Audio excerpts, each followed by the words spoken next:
ہندوستان میں ایک ایسا دور آیا ہے جو ہمارے علم میں اس سے پہلے کبھی نہیں آیا. دور اکبری کو کسی قدر مشابہت ہے، لیکن دور اکبری بھی اس درجے میں خطرناک نہیں تھا جتنا یہ دور ہے جو اب چل رہا ہے. وہ یہ کہ اس وقت اکثریت نے یہ طے کر لیا ہے کہ اس ملک کو اسپین بنا کر رہیں گے وہ، یعنی اس میں مسلمان رہیں گے لیکن اپنے تمام ملی تشخصات کو چھوڑ کر. وہ یعنی ابھی زبان پر یہ بات نہیں آئی لیکن ہمیں معلوم ہے، ہمیں ایسے لوگوں سے ملنا ہوتا ہے کہ اذانیں بھی زور سے نہ ہوں. لاؤڈ اسپیکر تو خیر الگ چیز ہے، وہ کوئی مصنون چیز نہیں. اذانیں بھی زور سے نہ ہوں. مسجدوں کی کثرت بھی اور مسجدوں کا جائے وقوع بھی اور مسجدوں کا وجود بھی خطرے میں ہے. اور بابری مسجد کے ساتھ جو واقعہ پیش آیا اس نے اس کے راستہ کھول دیا ہے.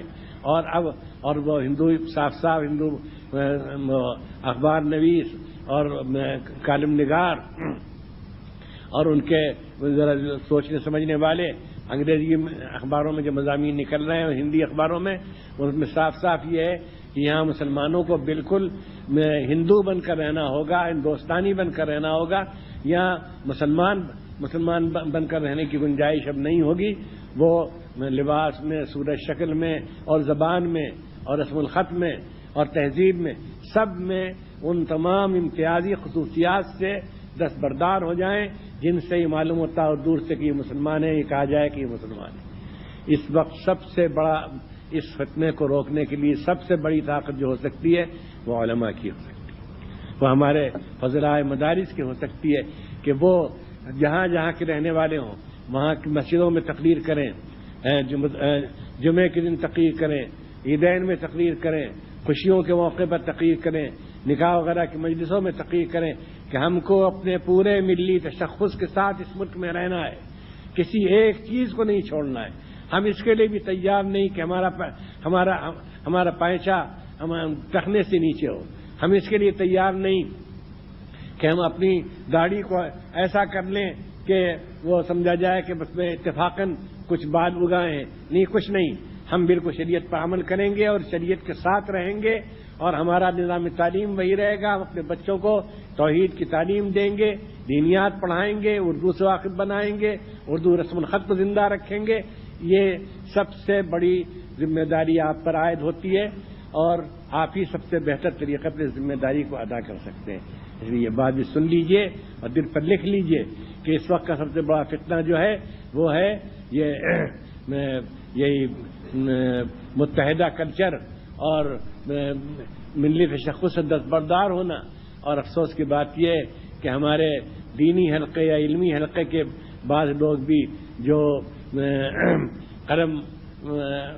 قلم کا استعمال جانتے ہیں اور زبان سے بھی علمی زبان بات کر سکتے ہیں، وہ بھی اس کی دعوت دینے لگے ہیں کہ مسلمانوں کو کسی بات پہ اصرار نہیں کرنا چاہیے.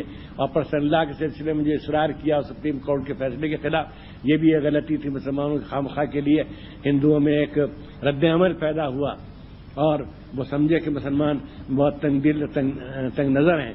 نہیں، صاف کہتے ہیں ہم یہاں اپنی پوری خصوصیات کے ساتھ رہیں گے اور اس کے ساتھ ہم امید رکھتے ہیں کہ اللہ تعالی ہم کو اس ملک کی قیادت نصیب فرمائے گا.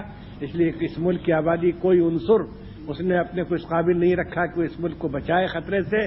سب دولت پرست ہیں، مادہ پرست ہیں، نفس پرست ہیں، طاقت پرست ہیں، اقتدار پرست ہیں، جہاں پرست ہیں. اس لیے ہم عزت کے ساتھ رہیں گے، ہم اپنے تشخصات کے ساتھ رہیں گے لیکن عزت کے ساتھ رہیں گے، سر اونچا کر کے چلیں گے. ہماری نگاہیں شرم سے جھکی ہوئی نہیں ہوں گی بلکہ ہماری نگاہیں بلند ہوں گی اور ہم سمجھیں گے کہ ہم جو کچھ کر رہے ہیں وہ صحیح ہے اور ہندوستان کا دستور اس کی اجازت دیتا ہے اور ہندوستان اسی حالت میں رہ سکتا ہے یہاں صحیح سلامت اور مامون و محفوظ اور خوشحال کہ جب اس میں ایک دوسرے کو اس کی آزادی دی جائے کہ وہ اپنے مذہب پر عمل کرے، مذہبی شاعر کا مظاہرہ کر سکے اور ان کو قائم رکھے اور اپنے ملی تشخص کو برقرار رکھے. بس